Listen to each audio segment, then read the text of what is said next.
Hello everybody, my name is Lynn, and I was challenged to make a YouTube video. A YouTuber by the name of No Nat Ones posted a video a while ago, just a day ago, that said, just make a YouTube video. And as someone who's really trying to do this, I was really inspired by what he said, and so I'm making another video. I'm going to include the link to his channel in the description since he brought this potential work of art forward for us, and today I want to talk about a specific scene. I want to talk about a scene from the manga Berserk. So if you have not read Berserk, there will be some spoilers ahead, especially for the Golden Age arc and for the overall manga as a whole. But I want to talk about a specific scene today. And that scene is the scene when Guts leaves the Band of the Hawk. It is the scene where Guts fights Griffith in a second one-on-one duel and wins, and he leaves. And I want to talk about this scene because I think it is such a fantastic example of what Berserk is about and how it narratively helps set everything up and also really goes into the complexity of the individual characters and the laws of causality that get talked about a lot in this whole story. So the overall point of the scene is that Guts wants to leave the Band of the Hawk to find his own dream. He wants to stand equal to Griffith as a friend because he heard Griffith talking to Princess Charlotte that that's the only people Griffith sees as a friend. So he goes to leave the Band of the Hawk, and Griffith gets upset and says, "Remember the deal we made way back when? I own you, you have to fight for freedom." And Guts actually beats him and gets to walk away. This then leads to Guts spends a year out learning and discovering his dream of just wanting to fight and eventually coming back to the Band of the Hawk when he hears that they've become criminals, and it specifically leads to Griffith sneaking into Princess Charlotte's room to, and eventually from there getting arrested by the king and thrown in prison and made the Band of the Hawks criminals. Because of this, everything else in Berserk happens. Because of this scene, the eclipse happens, the sacrifice happens, Guts is branded, Casca is branded, and everything that we know from that point on happens. And it is all, for the most part, because of this scene. Could it have still happened without this scene? Possibly. But I think that this scene is narratively the turning point in all of that. So why is it the turning point? Why is this such a big deal? What is going on here? So the first thing that I want to break down on this is that this is a scene of narrative consequence. Is Guts makes a choice, and that choice leads to the death of all of his friends. This is the surface level of that scene, and it's not technically incorrect. Because Guts leaves the Band of the Hawk, all of this other stuff happens. If he had stayed, from a narrative standpoint, if he had stayed, none of this would have happened. None of the eclipse would have happened, none of his friends would be dead, he'd probably still be a Knight of the Hawk, a Phoenix Knight or whatever it was that they got like branded as, and he would have been okay. Everything would have been okay. He probably even would have eventually been happy. Because he was a little discontent. He was like, I can't be Griffith's best friend. But I think that would have cleared in the air as time moved on. And I think he would have realized some very important info we're going to talk about in a bit, and that's that he was Griffith's friend already. But then we have to dig a bit deeper. Narratively, it's not just Guts' fault. It is from a writing perspective, in the sense that if Guts is our protagonist, if the protagonist had not made this choice, these things would not have happened. However, when we dig into characters as people, Griffith's at fault. Griffith took out his grief, got caught for it, and thrown in prison. If he had done anything else, drunk into a stupor, or just gotten over it, saved face, etc., none of this would have happened. In fact, not only would none of it have happened, there's a good chance that Guts would have returned, eventually anyway. So, Griffith is at fault from a character perspective. And he is at fault. I want to state that. I'm not the person who defends Griffith's choices, considering what it leads to. But it does create an interesting dynamic between these two. And it's a dynamic of complex character emotions and a lack of direct communication. Guts, when he's standing on that snowfield, staring at Griffith, never says why he's leaving. He believes he has to, so that he can stand as tall as Griffith to be his friend. He does not say why he's leaving. Griffith only uses the words, "I own you." To each of them, they're trying to tell the other they don't want to lose their best friend. But they're not saying it properly. And because of that, here's the split we get. Griffith never calls Guts his best friend, but we know he is. Guts is the one person who could have made Griffith even lose sight of his dream. There's a lot of homoerotic tension between them even. There's arguments that, despite Guts' initial wording on the matter when they first meet, that Griffith felt for Guts more than a friend, and is really just after Charlotte because it's the path to becoming king. It's the path to getting a kingdom. But I think he probably has feelings for Guts in ways that go a bit above friendship. And Guts, at the very least, though I don't think he shares any sort of romantic feelings, is definitely friends with him. Best friends, or at least wants to be, so badly. But neither of them communicate this between the two of them. And so because of that, when Guts just wants to leave, Guts sees it as a good thing. He's leaving to grow. He's leaving to become the friend that Griffith deserves. Griffith sees it as his best friend abandoning him. He thinks that his best friend has hated it here this whole time, and is only leaving now because he finally can. Or something like that. His best friend, the person he could lean on and trust to do whatever he needed to do, and who would do it happily, and he could spend time with, he could laugh with, he could smile with. His best friend is abandoning him now, after everything they've been through. And that breaks Griffith. It's a little understandable. Even if the actions are not forgivable, it's understandable. This is a person who Griffith functionally loves, and they're just leaving him. And the way they're doing it, they're combative, they're just saying it has to be done, they're not explaining it. Yeah, it comes off wrong. It comes off bad.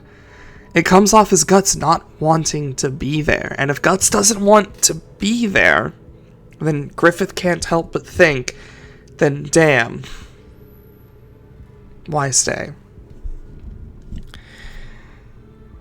And so you have Guts who believes he's doing something good, and Griffith who believes he is being hurt.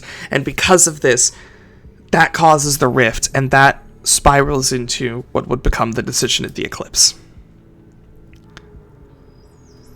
There is one character who does know what's happening, but she doesn't also voice it, and that's Casca. Casca definitely knows what's happening. And she also knows that Griffith is Guts' friend. However, she is also caught up in her own complications, and she is starting to realize that she loves Guts. And she wants him to stay because she wants him to stay. So this titular turning point in the history, in the story of Berserk is happening. And despite it being arguably an easy one to fix from a character perspective, it's so difficult because to two of the characters, they're communicating the same way they've always communicated. They're basically on two different pages and don't realize it. Guts is already Griffith's friend, but Griffith doesn't communicate it the same way a normal person would. And Guts doesn't realize he's Griffith's friend, despite Griffith putting so much trust and power in Guts' hands. Casca sees the middle ground She later, a year later, when Guts reunites, explains that Griffith trusted him, and Griffith's put so much effort in, why didn't he see that? And even Guts realizes he didn't, and he made a mistake. But Casca can't do that now, because now she has to struggle with the sudden realization that she doesn't want Guts to leave, not for Griffith's sake, but for hers. She thought she was in love with Griffith this whole time, and maybe still is to an extent, but is now suddenly realizing, right here, as her two best friends clash blades, that she loves Guts.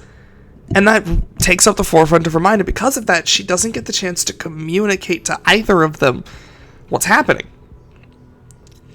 What's going on? I think, at the end of the day, Griffith's words to Charlotte that he gives, that he talks about a lofty dream and a friend would stand equal to him, I think is just dramatic words. And I think even that's not entirely true. Or at least, if it is true, it's not true for Guts. I think Guts was the exception to everything Griffith did. And Griffith was okay with that until he was finally offered a kingdom, in a sense, and he realized that what he needed to do. The scene where Guts leaves the Band of the Hawk is a complex and titular scene. It is a turning point in the story. It is a culmination of characters not fully communicating and being filled with complex feelings and emotions about each other. It is filled with wanting to be the best friend for someone. It is filled with the despair of abandonment, and it is filled with the revelation of love, and so much more, all wrapped up in one snowfield duel. And to loop back to narrative meaning, it is the beginning of the end. It is not just the beginning of the end, because Guts' choice leads to the fall of the Band of the Hawk and the eclipse, but it's the narrative end in the most literal sense. It is the start of Griffith going to his lowest, and if there's ever a representation of that, it is the breaking of his sword. We've already said Griffith already sees Guts as his best friend, so when he's leaving like this, Griffith feels abandoned. He feels broken. Guts breaks him, because he thought he and Guts had something amazing together. And he's suddenly learning that, oh, I guess they don't. And if there's any good representation of that, it's watching Griffith's rapier break against Guts' broadsword. Griffith believed this duel was his because it was last time, because Guts is his best friend, because of course they would never actually separate, right? But Guts had his mind set on it. And so the sword breaks. And so Griffith breaks. I think there is no scene, or at least there are very few scenes, as impactful as the duel in the snowfield, as Guts leaving the Band of the Hawk. From a narrative standpoint, it's the whole reason we have the Berserk storyline past the Golden Age arc, and from a character standpoint, it is a huge turning point in every character. We see Griffith at his lowest, we see Guts at his highest, arguably.